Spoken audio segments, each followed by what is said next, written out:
fastest driver, and that's on his first flying lap, effectively. So Maxime now is going to be very hard to stop. Now, it is fair to say that Marc VDS do have their occasional mechanical woes. They also have had punctures in the past, costing them in the Blancpain Endurance Series. At Monza, for example, they lost a potential win with punctured tyres. So can they keep out of trouble? Can everything hold together for them? Front Morel has just pitted, and that means that this car is about to go into the lead of the Pro-Am Cup.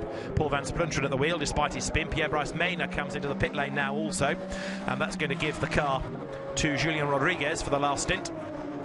Paolo Roberti has just done the best middle sector of anybody in the race, so now that you've got, in some cases, the quickest driver getting into the car for the last hour, the race starts to take on yet another complexion. Matt Griffin has just pitted out of 8th place in the number 50 Ferrari.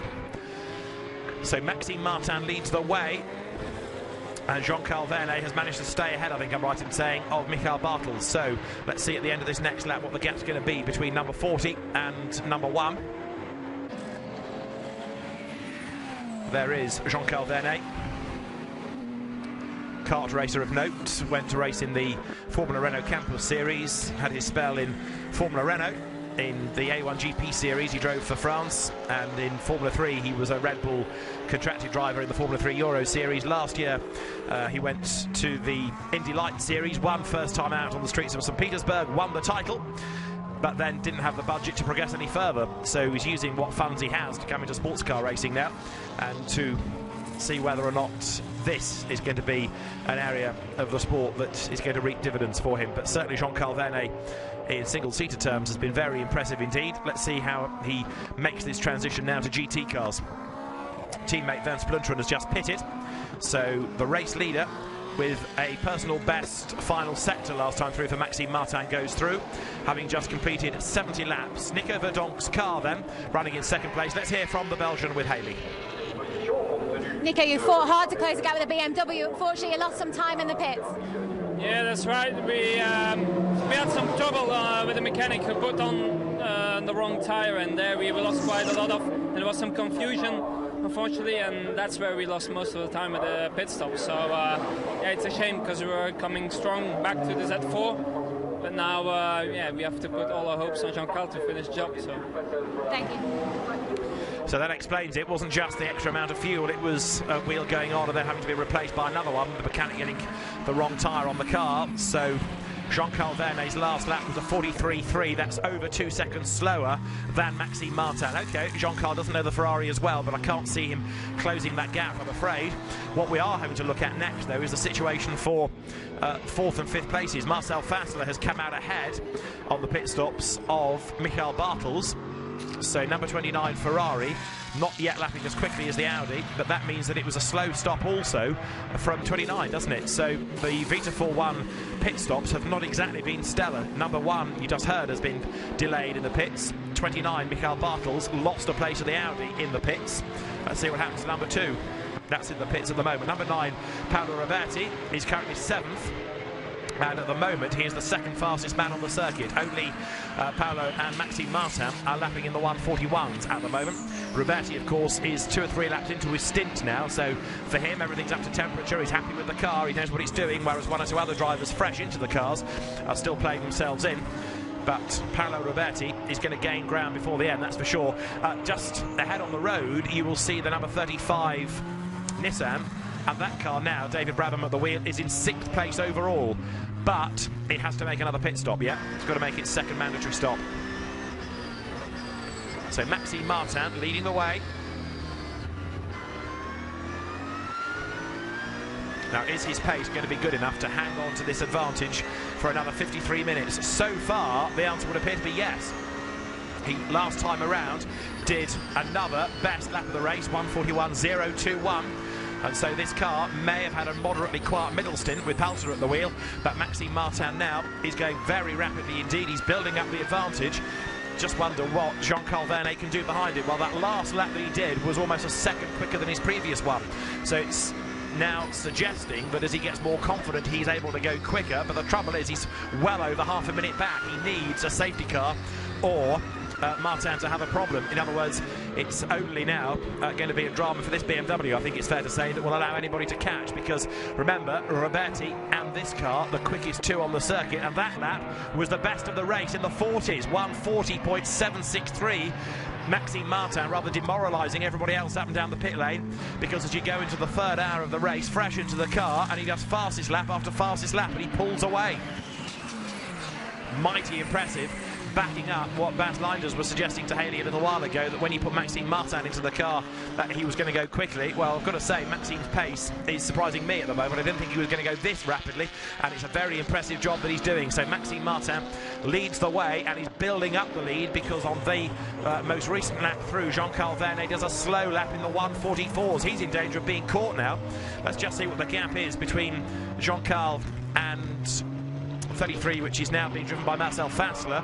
12.3 seconds. Second place could change, and therefore Audi could get ahead, which is significant for Greg Franchi in the championship. Fassler is his co-driver. Michael Bartels goes through in fourth place. That last lap was a 44.1. That's not that quick either, so I think there's more to come out of Michael when everything gets up to temperature and he gets well revved up. He was the man that was on pole position, don't forget. But it sort of now needs a safety car or a problem for the BMW to throw a lifeline to everybody else behind.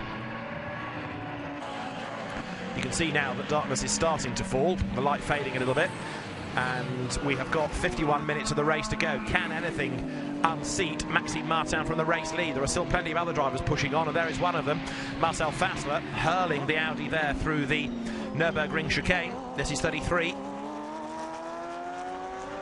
Marcel, who was a Mercedes DTM driver, but has been picked up by Audi in the last few seasons, former winner of the Spa 24 Hours, in fact, won that back in 07. And it's him catching Jean-Carl Vernet in Sector 1, losing out in Sector 2, but second place is becoming the battle. The leader has gone by, and Maxime Martin there does not do another best lap of the race, just a slightly slower pace. That it was a 1:41.5, still better than pretty much everybody else is doing, apart from Paolo Roberti.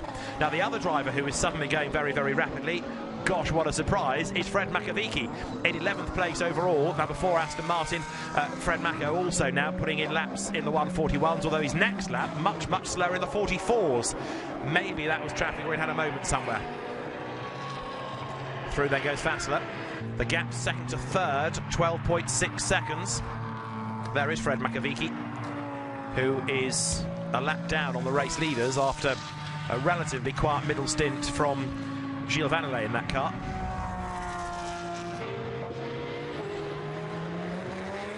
David Brabham has just pitted in 35 to give way to Richard Westbrook again, and 51 Ferrari is back in.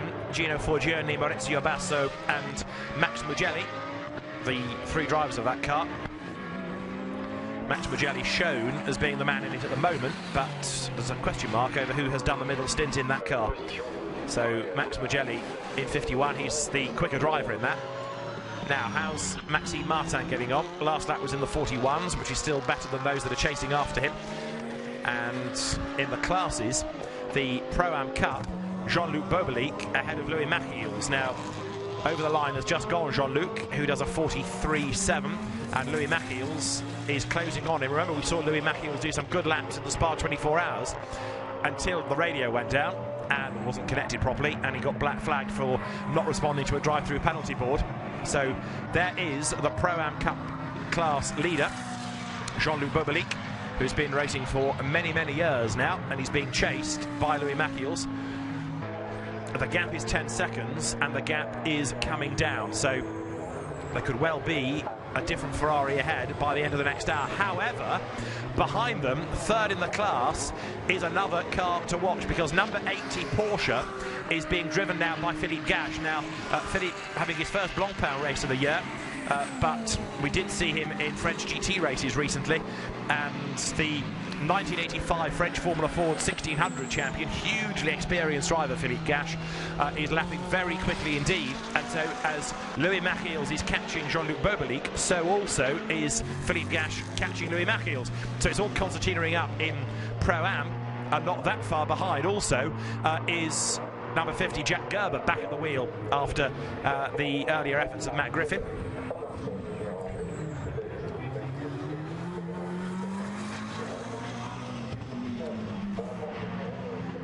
Now the race leading car with an advantage now of over 12 seconds. There you can see, over 32 seconds just to say, as that margin has increased. There you've got number 2 Paul van Splunteren to Louis Machiels after Nick Humberson started in that car. And the number 2 Ferrari then down towards the end of the lap. Let's just see what this is. Jean-Luc Beaubelique has been through, done a 1:43.1. Over the line now goes Louis Machiels, a 43.5, because he's a bit stuck now behind Julian Rodriguez. And this is a battle for 7th place overall. So there's not just class positions to think about for some of the drivers now. There's also the overall situation. And Louis Machiels, experienced Ferrari racer, is being held up a little bit by the Hexis AMR Aston. He's another of the Vita 4-1 Ferraris, of course, here. And Louis Machiels, who has raced in the Ferrari Challenge as well as in the Le Mans Series, winner of the Zolder 24 Hours a couple of years ago, now latching onto the tail of Julian Rodriguez. Now, in terms of last lap times, a 42.1 for Maxime Martin, a 42.7 for Jean-Carl Vernet, still being caught by Fassler. But Michael Bartels is perplexing me a little bit. He's only lapping in the 43s, then the 42s. The progress that is being made, such as it is negligible against the top 3. So it's almost now as though that car, despite the great effort of Philippe Salaquada earlier on, and Martin Matschke kept it up in 3rd place, is no match for the Audi. It lost time in the pits against Marcel Fassler's Audi, and it's just not responding on track either. It did get a whack early in the race, didn't it, at the Adelaide hairpin when it was knocked sideways. I just wonder whether, in the process of all of that, it's got a slight problem that's been manifesting itself over the course of the race. Now Julian Rodriguez, in the meantime, trying to fend off the efforts of Louis Machiels here. Fly splattered windscreen as the Aston Martin in 7th place comes down towards the Complexe du Lycée, up towards the chicane at the end of the lap. Louis Machiels thinks about going up the inside there. That would have been pretty bold. Over the timing line goes this battle for 7th and 8th places. And Louis Machiels thinks about looking on the inside towards turn 1. And now the drivers all being told that they've got to have their headlights on, so anybody that doesn't risks the wrath of the race director. But now that we get towards the nighttime aspect of the race, everybody has to have their headlights on. Many run with them all race anyway to warn the back markers of their progress, but now it's very much a regulation in this part of the race. So for 7th and 8th places, the cars came over the line with just 0.3 of a second between them. Up towards the completion of Sector 1, Louis Machiels dropping back a little bit at the split, but closing up again under braking.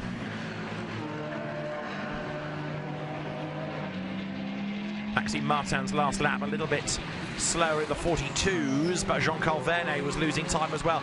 Vernet is being caught by Fassler for 2nd place, no doubt about that. That gap has come down to 9 seconds now. And this is the battle you're looking at for 7th position. Julian Rodriguez, the man that runs his own internet company, a very experienced Aston Martin racer with something like 4 seasons worth of racing in GT3 spec Astons under his belt. He's also had a brief time in the GT1 World Championship as well for Hexis last year. For how much longer can he keep Louis Machiels behind him? That's the next question.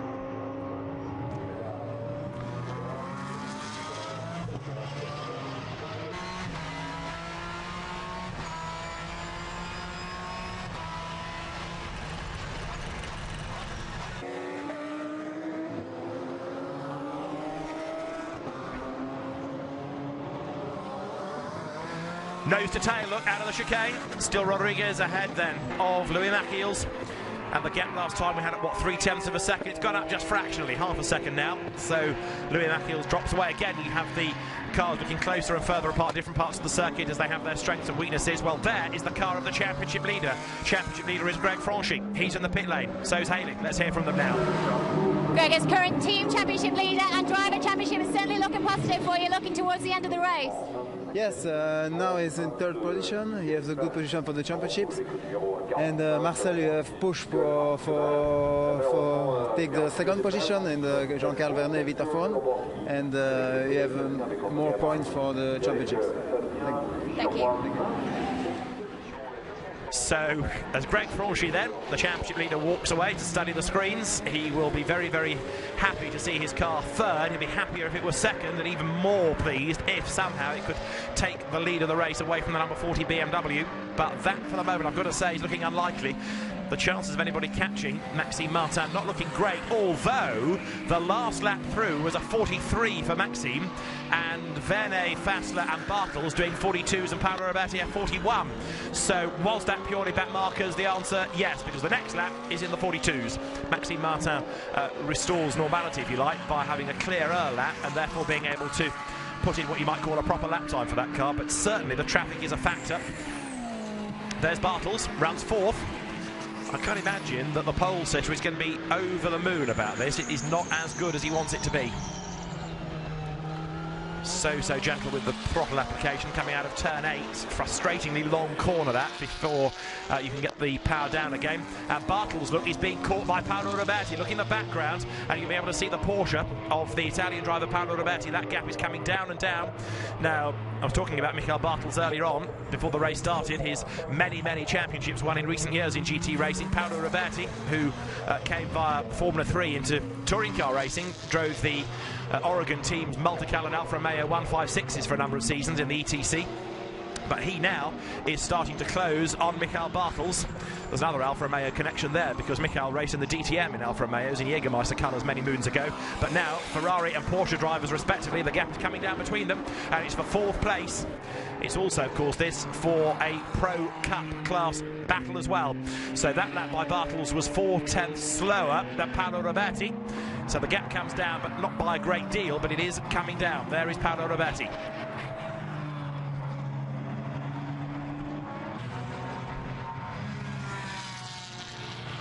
The Porsche's last lap was a 1:41.5, quicker therefore than the leader. Jean-Carl Vernet still being caught a little bit by Marcel Fassler. We had that gap at over 9 seconds a while ago. It was 7.4 last time. Maxime Martin has just gone across the timing line, which gives you an idea. You're looking at the 4th placed and 5th placed cars coming out of Adelaide, just how big a gap that BMW has been able to build up with good stints on track and also by others having their delays in the pits. The BMW having been absolutely faultless so far. Is that tempting fate? The Porsche, of course, lost time, but they had to do a bit of repair work on it at the end of the first stint. And these things, when the cars are also evenly matched, all adds up. Any delay in the pit lane is very significant indeed. But for the Marc VDS racing team, remember that a lot of its advantage has been gained after that slow pit stop for the #1 Ferrari, plus the fact that Jean-Carl Vernet is new into the car, new into the GT race discipline. And he's just come into the pit lane. #1 Ferrari down the pit road. So Jean-Carl Vernet, who was second, is in the pits. Disaster seemingly for the #1 Vita 4-1 Ferrari. There it is. And that now means that we've got Marcel Fassler up into second place. The door opens. And what's happened to the Ferrari then? Its lights come back on, but it's going nowhere in a hurry. Jean-Carl Vernet is in the pit lane. And now it's Marcel Fassler chasing the leading BMW with 51 seconds to make up. There's a bit of shaking of head. Is this electrical? Was there more? Could it be gear related? I just wonder whether that semaphore was to do with the paddle shift gearbox. Let's just see. He can't find a gear, can he? Just look at the hand movements. He's tapping the steering wheel as though there are no gears to be found. So it looks as though the #1 Ferrari could be a retirement here. I'm guessing it's a gearbox problem, trying to decipher what they're doing in the car and what the hand signals are, but has that cured it? Seems to have done now. Another one for Haley to go to research, but it looks as though that may have been a gearbox problem for #1. So Jean-Carl Vernet has pitted.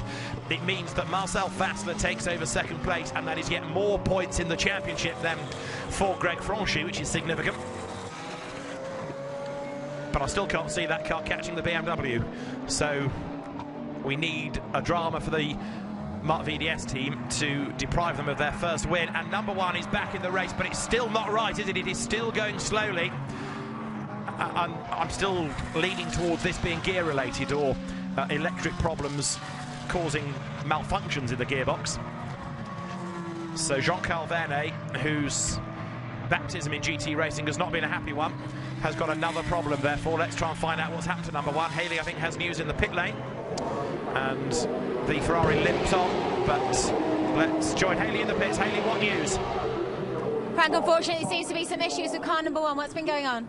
He has problems with the downshifting. The gearbox doesn't work well. So he had to come in now. Now we try some manual gear shifting. Means he has to clutch every time he shifts down. Hopefully it works. If not, I think we have to retire. It's a shame because it was going well so far, but yeah, keep the fingers crossed that it works like that. Thank you. And I don't think it is working, I'm afraid, Frank, because we have the legend on this timing screen, car 1 slow on track. Now, Mikael Bartels, just to make things even worse, I'm afraid, for Vita4-1, is about to be passed by Paolo Roberti. So one car looks like it's heading for retirement. This car has faded in the most recent stint. Philip Salaquada, remember, was the hero of the first few laps. Mikael Bartels, I still reckon that one's got a problem as well, because its pace looks a bit ordinary, a bit undercooked in this last stint of the race. Number 2, Louis Machiels, is still trying to get himself into the lead of the class, but has got a lot of traffic between him and the class rival. So Bartels to Roberti, the gap has been coming down and down and down. Paolo Roberti nips past the Porsche there to put a lap on it, going through the Imola chicane up towards Chateau d'Eau. So it's been, as ever, a race of changing fortunes for different teams, and right now Vita4-1, which you've got to say is normally one of the top teams in GT racing with its pedigree in the FIA GT Championship, but they've not had that great a season. Monza gave them problems with the 458s. They had a win at Navarra, and then at Spa 3 cars they ran, 1 retired early with gearbox problems. Remember, Eric van der Poel's car.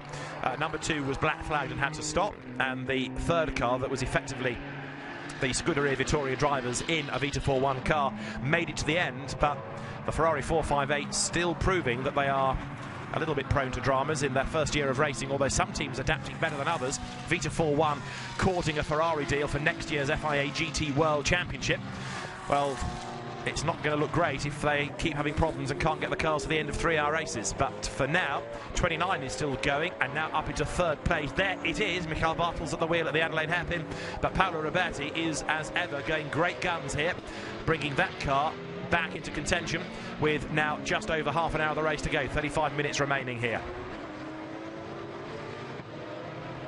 BMW Z4 leads then from the Audi in 2nd place. The gap is not quite a lap between them. It will be the fact at the moment, as that caption comes up, that they are on different laps because the Audi is yet to go over the timing line. Number 31 Lamborghini in the meantime yet to put the headlights on, and it is being warned about that. It's already been told it has to have its headlights on. All the teams are being told they must have their cars with the lights ablaze.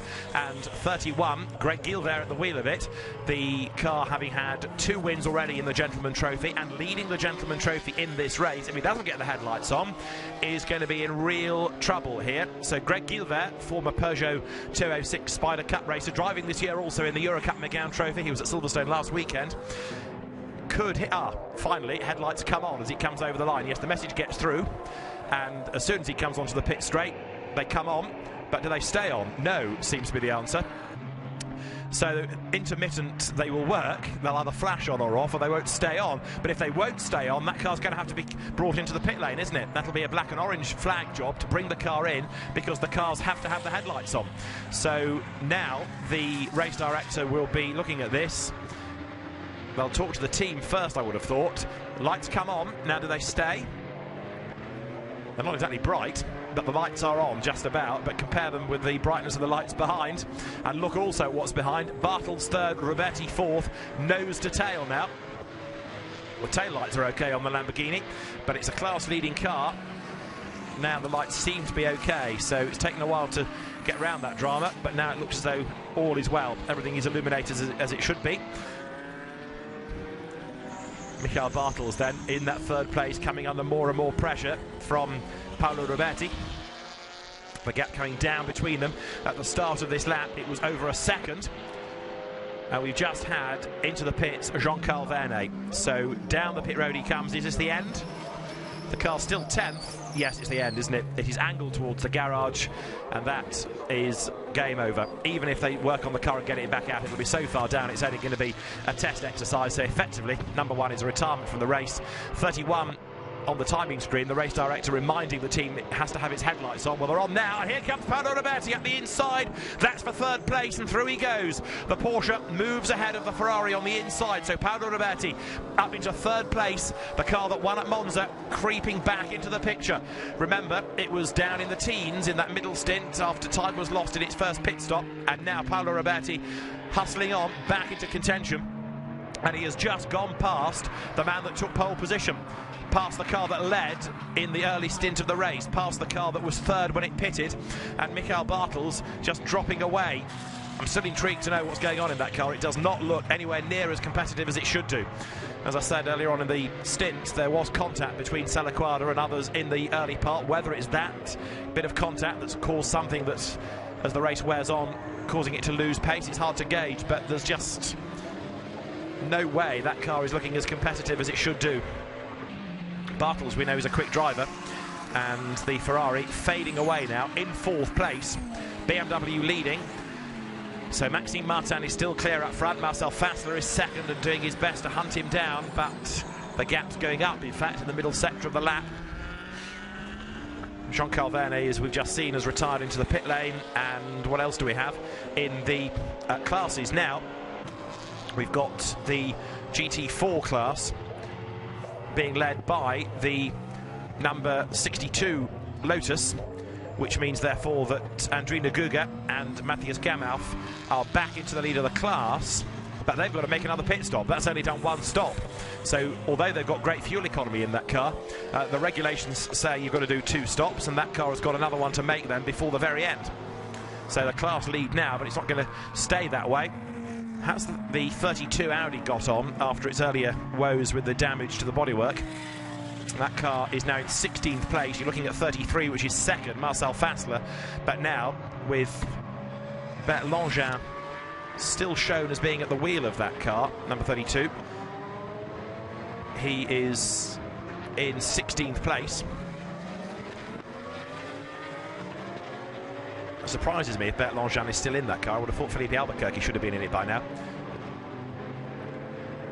Now, let's catch up with the GT4 class leader. Andrina Guga is in the pits, and so too is Haley. Andrina's quite a performance getting out of the Lotus, leading the GT4 at the moment. I'm quite nervous because it's not already finished the race, so everything is open, and now I have to go again in about 5 minutes. I hope I will get it home. So. Thank you. Andrina Guga, much more competitive in this race than when we last saw her in the Maserati at Monza. The Maserati was good to have on the grid, but it didn't have the same sort of pace. Different co-driver as well, in fact, for Andrina Guga for this race, teaming up with Matthias Gamal for the first time. It's Matthias at the wheel of the car. But up front, BMW leading Audi. From Porsche, Paolo Roberti third, so it's Maxime Martin leading Marcel Fassler.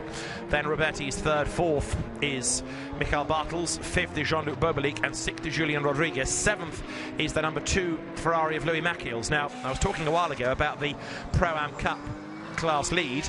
Bobelic lapping in the 44s last time, Machiels in the 42, so that gap coming down a little bit between them.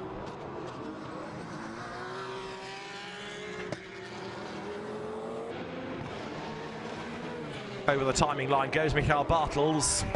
Another lap in the 43s. All of a sudden, Paolo Roberti is the fastest man on the circuit because Maxime Martin's pace has been slackened off a little bit, lapping in the 43s. Roberti now in the 141s, 2 seconds a lap quicker, but he's got to make up about half a lap, so, or over half a lap. It's just not going to happen for him. Now this is for 6th and 7th. And we saw the battle earlier on. Julian Rodriguez keeping Louis Machiels behind him. It is still the same situation. The Aston Martin keeping the Ferrari behind. And then Fred Makovici is 8th, having just done the best first sector of anybody in the race in number 4, the second of the Hexis Aston Martins, catching up to these two. On board with Julian Rodriguez. Pierre-Bryce Maynard and Jan Claret having done a good job in this car. 5th in class it runs. And Louis Machiels lapped faster last time around, but he hasn't yet been able to find a way past as things get darker here at Magny Cours. The race has got 28 minutes still to run, and it's going to finish just about in the total darkness, isn't it? which was always the intention of the organisers, to have a race into the evening, never a total night race. They got that all out of their system in the Spa 24 hours, but something different in the calendar, a race into the evening, and very much a compact format this. They had free practice yesterday, but the pre-qualifying, qualifying and a race all on the same day. It's been a long day for the teams, long day for the drivers, but the gentlemen racers can be back at work on Monday and pay for their weekend sport, so it's all worked out to the gentlemen drivers' pockets, the backbone of this type of racing. And it's certainly been a great concept, the Blancpain Endurance Series. Has some good grids and some great racing all season.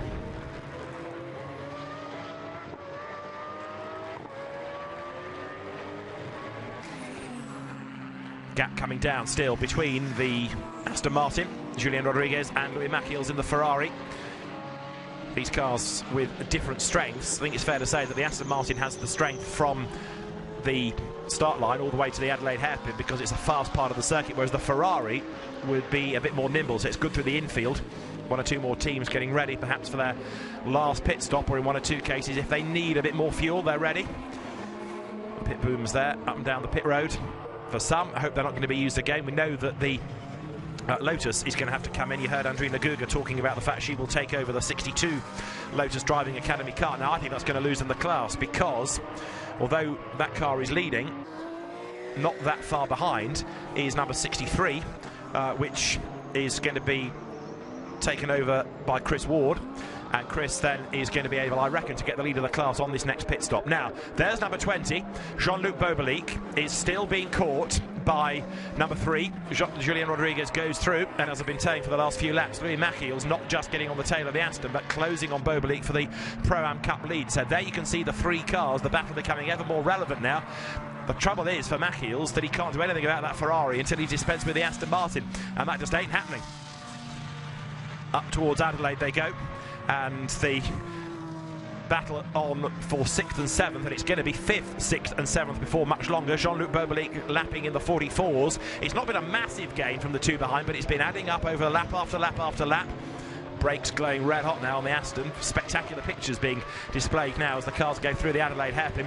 But it's a matter of time, really, isn't it, for Jean-Luc Bobelic to lose this class lead as we get now into the last 26 minutes of the race. He's on borrowed time there. It was Jean-Luc Bobelic who, along with Franck Morel and Ludovic Badet and Guillaume Moreau, won at Spa. But the car that's chasing after him, of Louis Machiels, won the points, the half points, at 6 and at 12 hours. Even though the car was black flagged, it was able to keep its points at that part of the race, 6 and 12 hours. But also, Morel, Badet and Bobelic took a win at Navarra earlier on in the season. So they've had a good year in the Pro-Am Cup, but is this going to be a win, or can the number 2 Ferrari displace the Sofrev Autosport Promotion car before the end of the race? Well, the one that's between them in a different category is the number 3 Aston Martin. You're riding with Julien Rodriguez now. We've got just under 25 minutes of the race to go.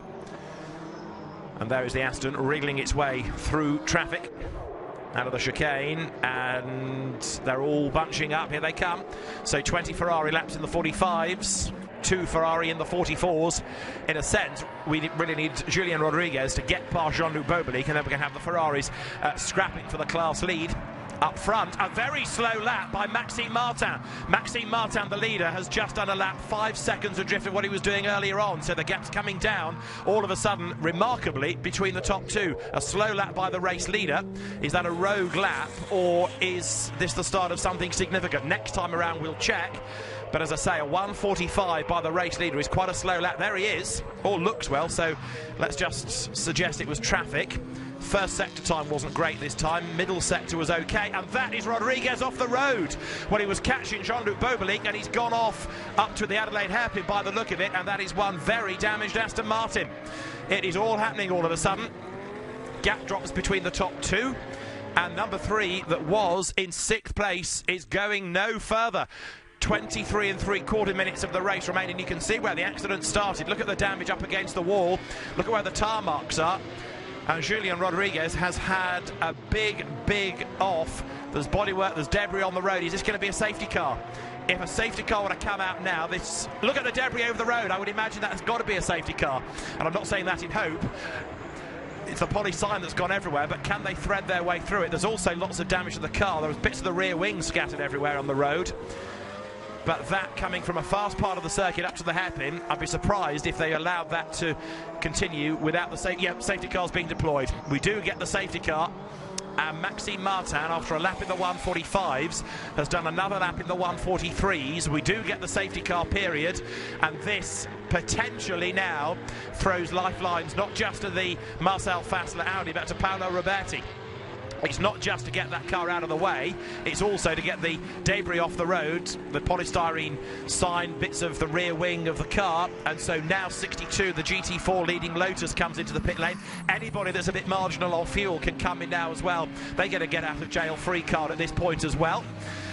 So it is almost time to perfection, this, to close everything up with 22 minutes and a bit on the clock. It's a shame we've lost the Aston. What it also gives us now is Jean-Luc Bobelic and Louis Machiels getting themselves together for the Pro-Am Cup lead. Right, this is what happened. Oh, we'll get the replay, I think, in a moment. There it is, off goes the Aston. Big impact into the wall, and you can see it's not just that polystyrene side, there's lots of bodywork splayed across the road as well. Difficult to gauge whether he got a shove from behind or as he tried to jink across and get the line for the corner, whether there was contact from the side. There's 62, the GT4 class leading Lotus in the pits. Now, they've done the driver change. They've not refueled it by the look of it, so that means it's going to be a shorter pit stop, and with the safety car out as well, this could well be the perfect situation for that team. Matthias Gamow to give way to Andrina Guga. Well, there is the leader, picked up by the safety car. Now what we need to see is how many cars are between Maxime Martin and Marcel Fassler, and between Fassler and Paolo Roberti, who over the last few laps was proving to be the quickest man on the circuit. This is going to be a rather longer safety car period as well, just to get not just cars out of the way, but also bodywork off the road. Right, here's the replay. Let's have another look. Can we gauge whether it was a tag from behind or the side? Just the car suddenly veers off the road. So I was wondering whether by trying to gain places as he moved across to get the line for the corner, there was contact from behind. But ultimately, it's hard to gauge off that. What we do know is that Julian Rodriguez is out of the race. We know that we've got a safety car. We know that there are bits everywhere. And of course, with all those shards of bodywork on the road, if anyone were to run over them in the darkness and get a punctured tyre, then that's even more strife. So the safety car, totally the right decision. Eduardo Freitas, the race director, a hugely experienced GT race official, and makes the call. So out comes the safety car, and the field all concertinas up, and the marshals are going to be pretty busy with their brooms now. In fact, so big are some of the bits, you can pick them up or kick them out of the way. But the Aston Martin, you'll notice, is now having a second snatch vehicle. The first pickup truck that arrived, I think, got bogged down in the gravel, so the second snatch vehicle is here to crane it out of the way. And Julian Rodriguez, after a big impact into the wall, good to see him okay, but it was a mighty impact, that. So into the last 20 minutes of the race, and the field behind the safety car has worked its way through the first sector of what is now lap number 91.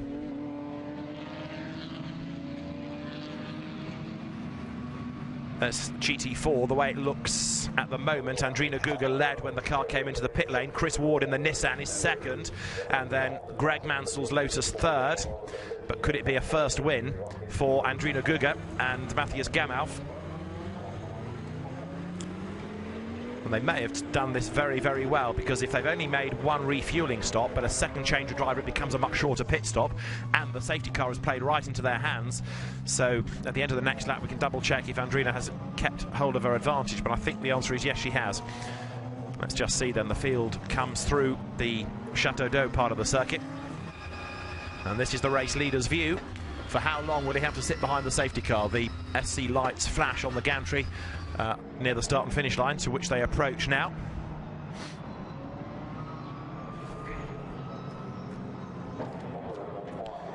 So there's the BMW that leads the way. And where is Marcel Fassler? Let's just try and count back markers. There was 1, 2 back markers between, 3, 4, because that's the wrong Audi, 5, 6, 7 back markers, 8, 9, oh dear, 10, 11, 12, There are 12 cars, 12 or 13 cars between the leader and Marcel Fassler, and that is not ideal. It's a lot of traffic to work a way past, and Paolo Roberti, of course, have got even more traffic to find a way through. Now, the Porsche, which was proving to be quicker anyway in that most recent stint, I still reckon is going to be on for second place by the end. So there are 4 cars between Fassler and Roberti. That is the one that's more likely to change, but Maxime Martin, having counted up the back markers, looks as though he's going to be safe.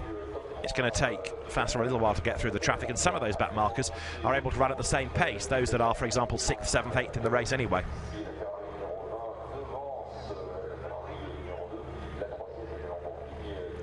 So the situation as we have it is that there are 17.5 minutes still to run, and Maxime Martin then doesn't have quite the size of lead he had. It's only 14 seconds now, but he's got a very, very big cushion of lots of cars, 13 cars or so between him and Marcel Fassler's Audi. Still intrigued to know why we had those 2 slowish laps, though, by Martin before the safety car came out. A 1:45 and a 1:43. That wasn't too bad. It was the 1:45 lap, which was either a moment or a problem, or lots of traffic getting in his way. But the circuit is getting clearer. Let's go back to the pit lane and hear from Jan Claro, whose car has just exited the race. He is with Haley. Let's go back down to the pit lane. Yeah, and unfortunately Julien has had quite a shunt there. Do you know what happened? I don't know exactly for the moment, but I think he lost the car on the brake, and the car was not so easy on the brake for this weekend. But it's a big deception for the team, because the mechanic make a really, really good job all the weekend, and we have the good position. He was 6th, he was perfect for him, for us, and now we will see at Silverstone. I hope to finish in top 5. Thank you. And Silverstone is the venue of the next round of the Blancpain Endurance Series over the weekend of the 8th and 9th of October. And if you like GT racing, it's the place to be, because there's also the British GT Championship there that weekend as well. So a little mini GT festival at Silverstone on the Grand Prix circuit. 16 minutes of the race remain then. And of course, this is the other factor to bear in mind now, because not just cars between the competitive ones, back markers, but also the number of racing laps that are going to be available. So irrespective of how quick a driver may be, it's the number of racing laps that they can squeeze in. At the moment, they're doing 2 minutes 40s, which is about a minute slower than a proper race lap. Sorry, over 3 minutes, in fact, they're doing now that the safety car has slowed them right down. So much, much slower than a proper racing lap. And 15.5 minutes of the race remain. We will get racing laps in, I should think. It's not going to be that long before we get the circuit clear, but only when the race director is absolutely happy that there aren't any bits lying on the ground will he bring the safety car back in. It's all looking good for Marc VDS Racing, yet to be winners in the Blancpain Endurance Series. They've had some good results elsewhere. They've shown speed as well this season, but as far as the Pro Cup is concerned, 3rd at Monza, and that remains the team's best finish. So it could be yet another winner. It will mean that we have had a different car winning and a different team winning each round of the championship in Pro Cup, which underlines just how competitive a season it has been. There's Marcel Fassler then in 2nd place. Just wonder whether the WRT team are going to be hugely concerned about him not being able to catch the leader and just get the points. More important, therefore, that they keep the points for 2nd and than lose those to Paolo Roberti, who is not that far behind. Look, in the rather threatening Porsche for Orlando Sport. So the track sweeping truck on the circuit. Everybody goes past, but yes, you can understand why it's that rather than a man and a broom, because now that the race is in the night, the track has got to be absolutely clear. And there are still quite a few marbles offline. Marshall there bravely in the road with his yellow flag, so it's going to be another lap or so under the safety car, all of which helps the fuel economy of the leading cars. Now, that Lotus pit stop in GT4 has given us a change of leader after all. It has put now Chris Ward back ahead in the Nissan, with Andrina Guga down in 2nd place. So they did lose time, but they're still on the same lap as the